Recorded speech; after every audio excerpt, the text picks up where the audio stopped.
Alibaba and the 40 Thieves. Hi everybody, my name is Natasha, and I've been commanded by His Royal Highness Prince Bertie the Frog to tell you the story Nori of Alibaba and the 40 Thieves. But first, here's a piece of gossip I picked up about Bertie and his friends.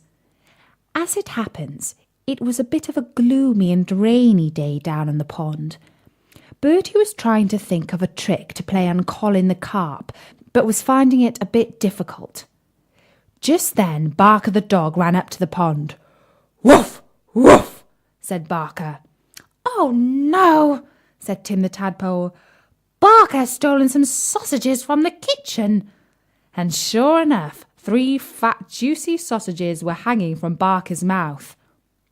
Now, Bertie was a bit nervous of Barker, because he was a very big and bouncy dog, which was all very well when you're a prince, but is a bit scary when you're just a frog. But if there was one thing that Bertie was even more afraid of than Barker, it was the palace cook. Do you know why Bertie was afraid of the palace cook? You haven't heard? Well, I'd better explain.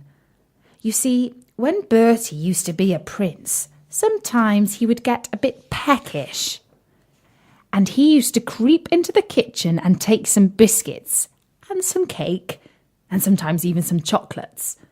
The cook would get very cross and chase him out of the kitchen with a rolling pin in her hand. So when Bertie saw Barker drop the sausages by the pond, and he saw the cook running down the path, he was a bit afraid, because the cook might think he had stolen them. "Where's that stupid dog?" shouted the cook. "Woof, woof," said Barker, running away and leaving the sausages behind.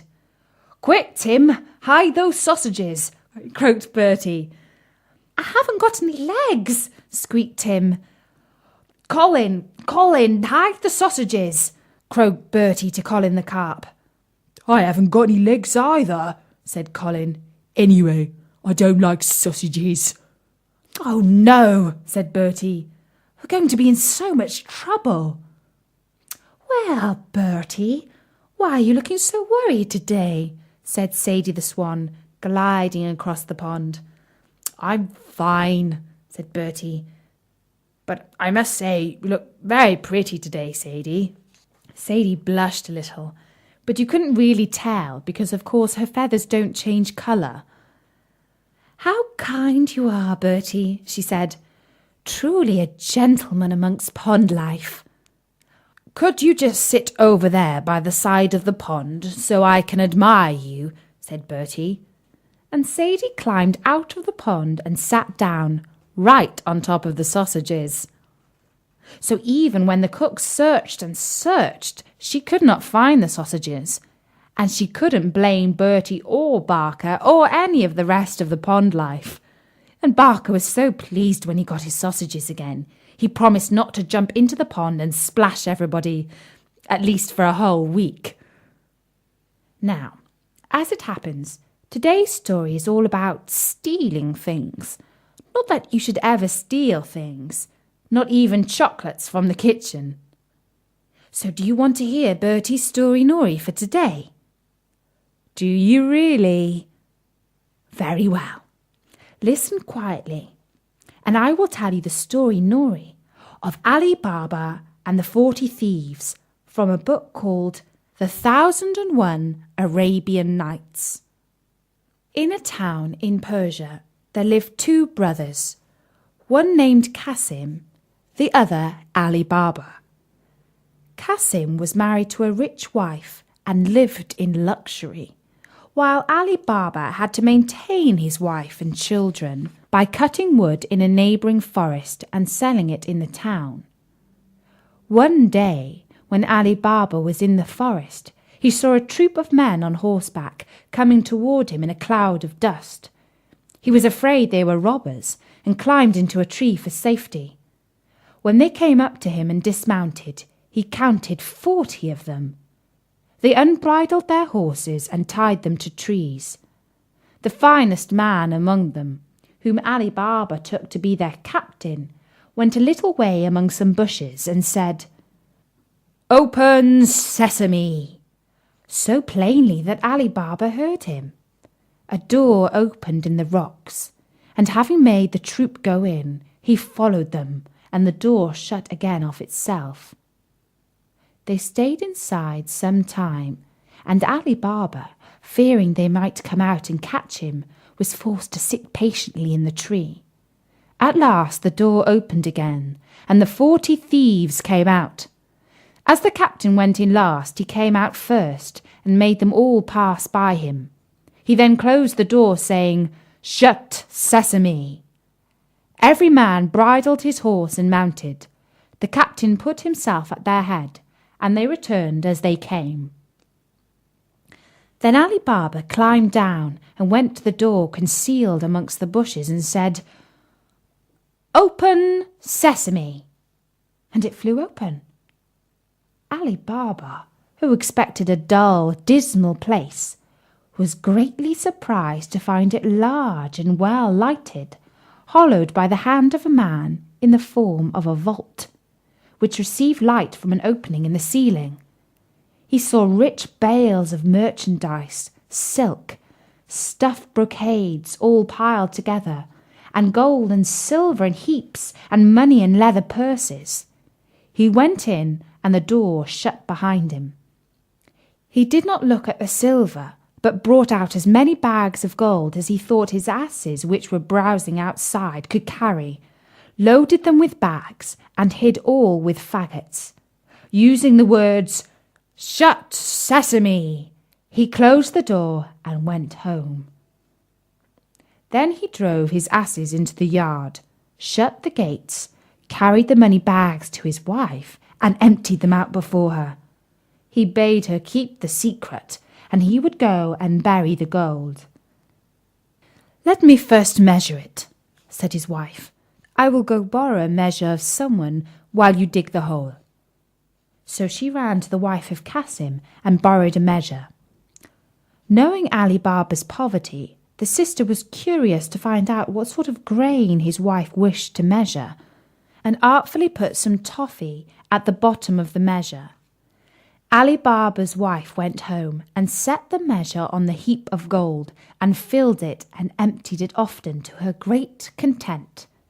She then carried it back to her sister, without noticing that a piece of gold was sticking to it, which Cassim's wife noticed directly as soon as her back was turned. She grew very curious, and said to Cassim when he came home, "Cassim, your brother is richer than you. He does not count his money, he measures it." He begged her to explain this riddle, which she did by showing him the piece of money and telling him where she found it. Then Cassim grew so envious that he could not sleep, and went to his brother in the morning before sunrise. "Alibaba," he said, showing him the gold piece, "you pretend to be poor, and yet you measure gold." By this Alibaba perceived that through his wife's folly, Cassim and his wife knew their secret, so he confessed all, and offered Cassim a share. "That I accept," said Cassim, "but I must know where to find the treasure, otherwise I will discover all, and you will lose all." Alibaba, more out of kindness than fear, told him of the cave, and the very words to use. Cassim left Alibaba, meaning to get the treasure for himself. He rose early next morning and set out with 10 mules loaded with great chests. He soon found the place, and the door in the rock. He said, "Open, sesame!" And the door opened and shut behind him. He could have feasted his eyes all day on the treasures, but he now hastened to gather together as much of it as possible. But when he was ready to go, he could not remember what to say for thinking of his great riches. Instead of sesame, he said, "Open, barley!" and the door remained fast. He named several different sorts of grain, all but the right one, and the door still stuck fast. He was so frightened about the danger he was in that he had as much forgotten the world as if he had never heard it. About noon the robbers returned to their cave, and saw Cassim's mules roving about with great chests on their backs. This gave them the alarm. They drew their sabres and went to the door, which opened on their captain, saying, "Open, Sesame!" Cassim, who had heard the trampling of their horses' feet, resolved to sell his life dearly. So when the door opened, he leapt out and threw the captain down. In vain, however, the robbers with their sabres soon killed him. On entering the cave, they saw all the bags laid ready, and could not imagine how anyone had got in without knowing their secret.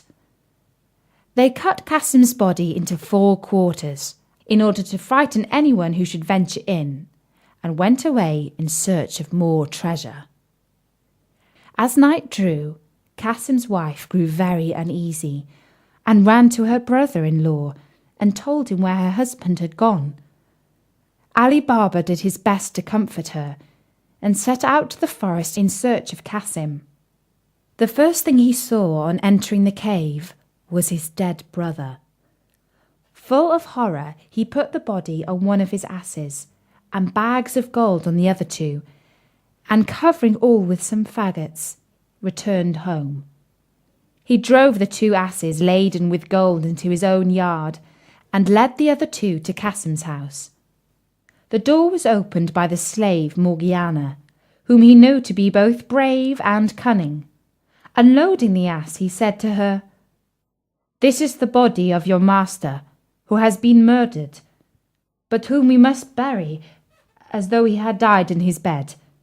I will speak with you again, but now tell your mistress I am come." The wife of Cassim, on learning the fate of her husband, broke out into tears and cries. But Ali Baba offered to take her to live with him and his wife, whereupon she agreed and dried her eyes. Morgiana, meanwhile, sought a doctor and asked him for some lozenges. "My poor master," she said, "can neither speak nor eat." She carried home the lozenges and returned next day weeping, and asked for an essence only given to those just about to die. Thus in the evening no one was surprised to hear the wretched shrieks and cries of Cassim's wife and Morgiana, telling everyone that Cassim was dead.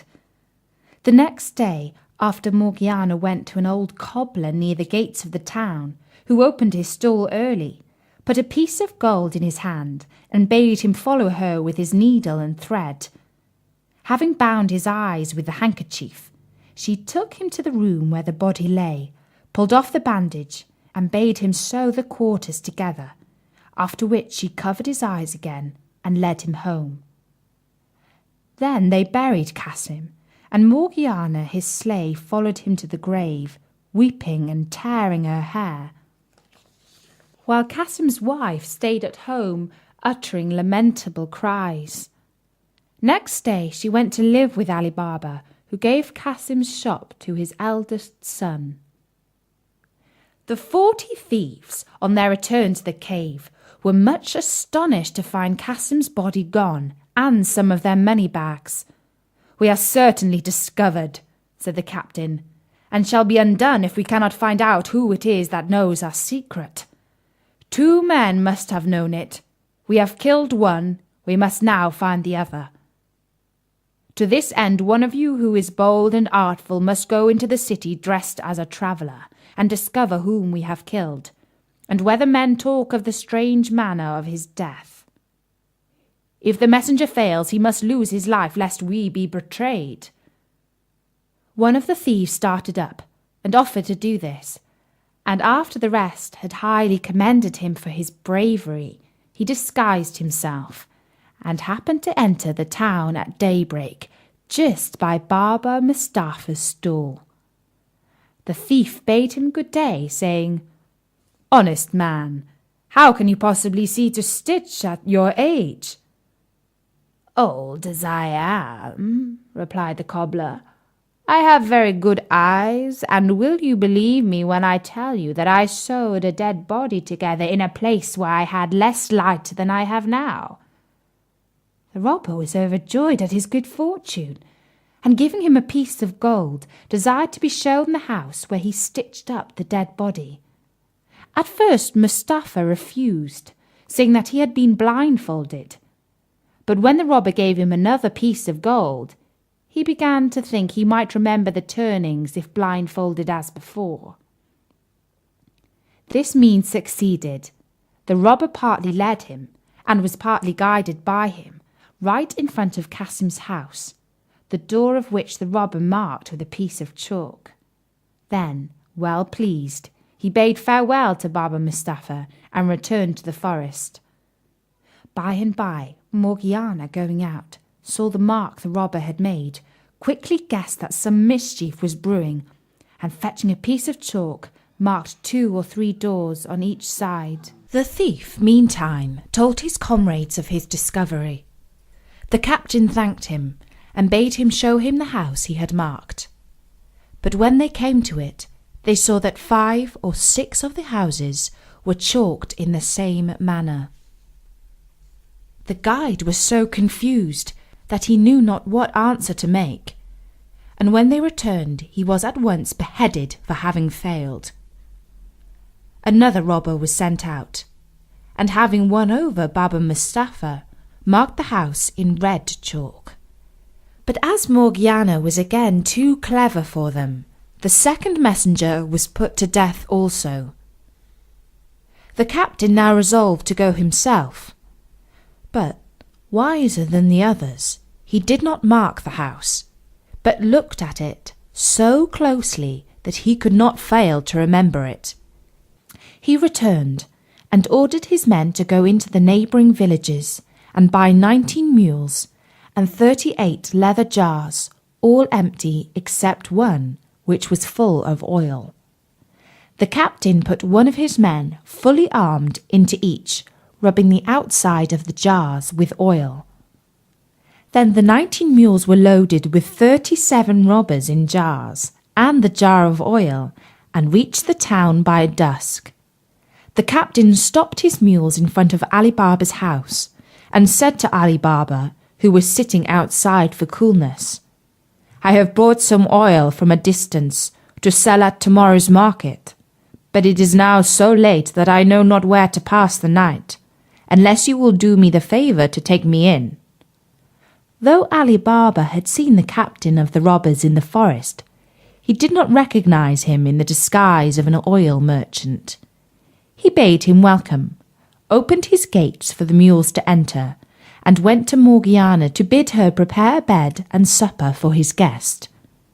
He brought the stranger into his hall, and after they had supped, went again to speak to Morgiana in the kitchen, while the captain went into the yard under pretence of seeing after his mules, but really to tell his men what to do. Beginning at the first jar, and ending at the last, he said to each man, "As soon as I throw some stones from the window of the chamber where I lie, cut the jars open with your knives and come out, and I will be with you in a trice." He returned to the house, and Morgiana led him to his chamber. She then told Abdullah, her fellow slave, to set on the pot some broth for her master, who had gone to bed. Meanwhile her lamp went out, and she had no more oil in the house. "Do not be uneasy," said Abdullah. "Go into the yard and take some out of one of those jars." Morgiana thanked him for his advice, took the oil pot, and went into the yard. When she came to the first jar, the robber inside said softly, "Is it time?" Any other slave but Morgiana, on finding a man in the jar instead of the oil she wanted, would have screamed and made a noise. But she, knowing the danger her master was in, bethought herself of a plan, and answered quietly, "Not yet, but presently."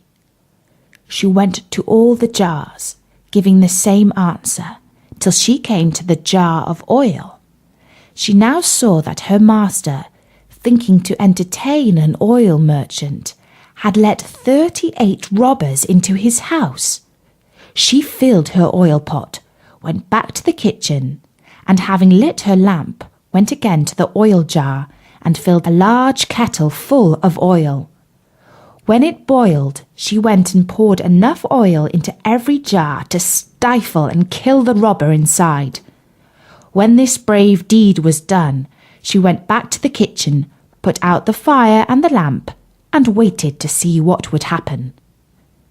In a quarter of an hour, the captain of the robbers awoke, got up and opened the window. As all seemed quiet, he threw down some little pebbles which hit the jars. He listened, and as none of his men seemed to stir, he grew quite uneasy and went down into the yard. On going to the first jar and saying, "Are you asleep?" he smelt the hot boiled oil and knew at once that his plot to murder Alibaba and his household had been discovered. He found all the gang was dead, and missing the oil out of the last jar, became aware of the manner of their death. He then forced the lock of a door leading into the garden, climbed over several walls and made his escape. Morgiana heard and saw all this, and rejoicing at her success, went to bed and fell asleep. At daybreak Alibaba arose, and seeing the oil jar still there, asked why the merchant had not gone with his mules. Morgiana bade him look in the first jar and see if there was any oil. Seeing a man, he started back in terror. "Have no fear," said Morgiana. "The man cannot harm you. He is dead." Alibaba, when he had recovered somewhat from his astonishment, asked what had become of the merchant.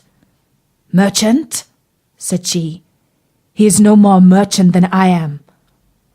And she told him the whole story, assuring him that it was a plot of the robbers of the forest, of whom only 3 were left, and that the white and red chalk marks had something to do with it. Alibaba at once gave Morgiana her freedom, saying that he owed her his life. Then they buried the bodies in Alibaba's garden, while the mules were sold in the market by his slaves. The captain returned to his lonely cave, which seemed frightful to him without his lost companions, and firmly resolved to avenge them by killing Alibaba. He dressed himself carefully and went into town, where he took lodgings in an inn. In the course of a great many journeys to the forest, he carried away many rich stuffs and much fine linen, and set up a shop opposite that of Alibaba's son. He called himself Khoja Hassan, and as he was both civil and well dressed, he soon made friends with Alibaba's son, and through him with Alibaba, whom he was continually asking to sup with him. Alibaba, wishing to return his kindness, invited him into his house, and received him smiling, thanking him for his kindness to his son. When the merchant was about to take his leave, Alibaba stopped him, saying, "Where are you going, sir, in such a haste? Will you not stay and sup with me?" The merchant refused, saying that he had a reason, and on Alibaba's asking him what that was, he replied, it is, sir, that I can eat no food that has salt in it." "If that is all," said Alibaba, "let me tell you that there shall be no salt in either the meat or the bread that we eat tonight." He went to give this order to Morgiana, who was much surprised. "Who is this man," said she, "who eats no salt with his meat?" "He is an honest man, Morgiana," returned her master. "Therefore do as I bid you." But she could not withstand a desire to see this strange man, so she helped Abdullah to carry up the dishes, and saw in a moment that Khoja Hassan was the robber captain, and carried a dagger under his robes. "I am not surprised," she said to herself, "that this wicked man, who intends to kill my master, will eat no salt with him, but I will hinder his plans." She sent up the supper by Abdullah, while she made ready for one of the boldest acts that could be thought on. When the dessert had been served, Khoja Hassan was left alone with Ali Baba and his son, whom he thought to make drunk, and then to murder them. Morgiana, meanwhile, put on a headdress like a dancing girl's, and clasped a belt round her waist, from which hung a dagger with a silver hilt. And she said to Abdullah, "Take your guitar, and let us go and divert our master and his guest." Abdullah took his guitar and played before Morgiana until they came to the door, where Abdullah stopped playing, and Morgiana made a low curtsy. "Come in, Morgiana," said Ali Baba, "and let Khoja Hassan see what you can do." And turning to Khoja Hassan, he said, "She's my slave and my housekeeper." Khoja Hassan was by no means pleased, for he feared that his chance of killing Ali Baba was gone for the present. But he pretended eagerness to see Morgiana, and Abdallah began to play and Morgiana to dance. After she had performed several dances, she drew her dagger and made passes with it, sometimes pointing it at her own breast, sometimes at her master's, as if it were part of the dance. Suddenly, out of breath, she snatched the guitar from Abdallah with her left hand, and holding the dagger in her right hand, held out the guitar to her master. Ali Baba and his son put a piece of gold into it, and Khoja Hassan, seeing that she was coming to him, pulled out his purse to make her a present. But while he was putting his hand into it, Morgiana plunged the dagger into his heart. "Unhappy girl!" cried Ali Baba and his son. "What have you done to ruin us?" "It was to preserve you, master, not to ruin you," answered Morgiana. "See here." Opening the false merchant's garment and showing the dagger, "See what an enemy you have entertained. Remember he would eat no salt with you. And what more would you have? Look at him. He is both the false oil merchant and the captain of 40 thieves. Ali Baba was so grateful to Morgiana for thus saving his life that he offered her to his son in marriage, who readily consented. And after a few days, the wedding was celebrated with greatest splendour. At the end of the year, Ali Baba, hearing nothing of the 2 remaining robbers, judged that they were dead and set out to the cave. The door opened on his saying, "Open, Sesame!" He went in and saw that nobody had been there since the captain left it. He brought away as much gold as he could carry and returned to the town. He told his son the secret of the cave, which his son handed down in his turn. So the children and grandchildren of Ali Baba were rich to the end of their lives. And that was the story Nori of Ali Baba and the 40 Thieves from the 1001 Arabian Nights. I thought it was very exciting. Did you?